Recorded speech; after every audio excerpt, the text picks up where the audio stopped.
Hoppe Hour. Anything you hear may and will be used against you. Thank you. All security!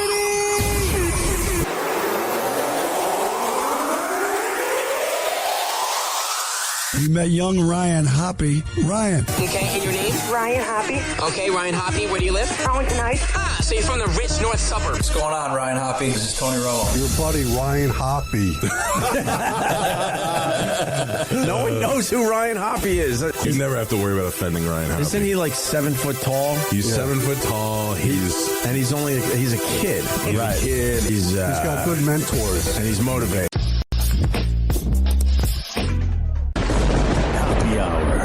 Hoppe Hour. Hoppe Hot Topic.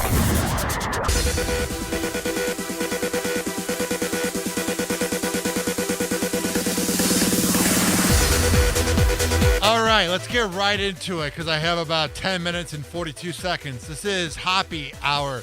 I am your host, Ryan Hoppe. Call the show. When I tell you the phone lines are wide open, 727-579-1025 and 1-800-771-1025. You can tweet at me at Ryan Hoppe Radio. And when you go there and you tweet at me, you can see today's poll of the day. And what a surprise. It has to do with the Kardashians. I mean, is that just a surprising thing? It says, do you think dating the Kardashians/Jenners actually places a curse on the professional athlete or musician's career?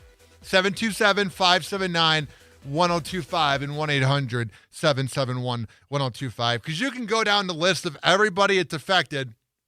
But Devin Booker, I know a lot of people in Tampa probably don't know who the hell he is. He plays for the Phoenix Suns. He's a great player. And they went 8-0. The Phoenix Suns did in the NBA bubble 2 years ago, but missed the playoffs. But he was up and coming. He scored 70 points in the game. And then he dates Kendall. And then they blow a 2-0 lead in the finals last year, and they lose in 6 games and lose the next 4. And then in their last game against the Mavericks this year, they lost by 40 points. And Devin Booker and Kendall Jenner just broke up. And one has to wonder if Devin Booker is going to have a resurgence, you know? If he's just going to go and just have the time of his life. Because there were pictures of him and Kendall at Kourtney Kardashian's wedding to midlife crisis Travis Barker in Italy, and Devin looked miserable. And that was the same night of the Dallas Mavericks Warriors game. And you know he was getting a lot of heat on social media. Oh, you care more about this wedding than the game. So without further ado, let's find out what happened to Devin Booker and Kendall Jenner. Kendall Jenner and Devin Booker have broken up, but is it really over? Well, a source tells ET it may not be. It's not always easy. Kendall and Devin are going their separate ways after 2 years together. Our source says Kendall feels like they're on different paths, and they have had discussions about their future, but they are not on the same page. Yeah, you know, she wants him to be more involved with the TV show, and he's trying to win a championship and not be a part of the Kardashian curse.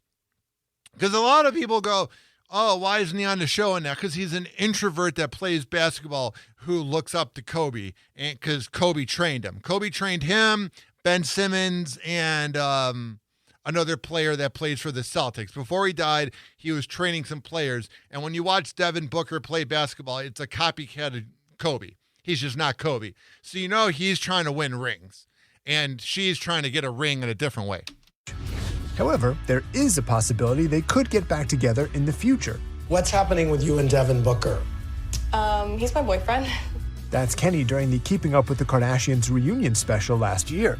I loved how they had a reunion special because the show went off air for about 6 months, and it went from ETV to Hulu. Like, man, our attention span is really gone. Like, you have the 10-year reunions of high school, which mine's not even having it. And you have job reunions. Oh, I haven't seen my family in 6 months. I mean, come on now. Finally admitting she was dating Devin. The two kept their relationship relatively private since first being romantically linked in June 2020.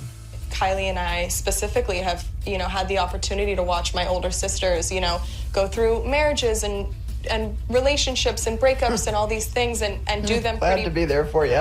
No, do them pretty publicly. And again, no offense to you guys at all, but I think just it was personal preference. Oh, man, do you hear Scott Disick? He sounds a little offended. None taken. Shut up, bro. I think just it was personal preference from like a really young age. She's essentially saying you guys are awful in relationships and I don't want to be anything like you. Kind of like how I view boomers that are politicians. And since then, Kendall and Devin were more open about each other on social media, sharing cute pics like these. The model was also no stranger to sitting courtside and supporting her man at his basketball games. Remember this rare moment of PDA at his game in Los Angeles? I watch every game unless I have. Last night I had a dinner, but all my friends and family know that I like sit with my phone wherever I am. And back in January of this year, things started getting serious between them.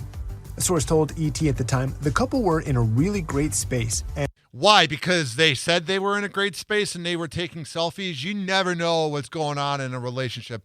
I love when people are surprised. Like, we're not a fly in the house. We're not there. And that they've really fallen hard for one another.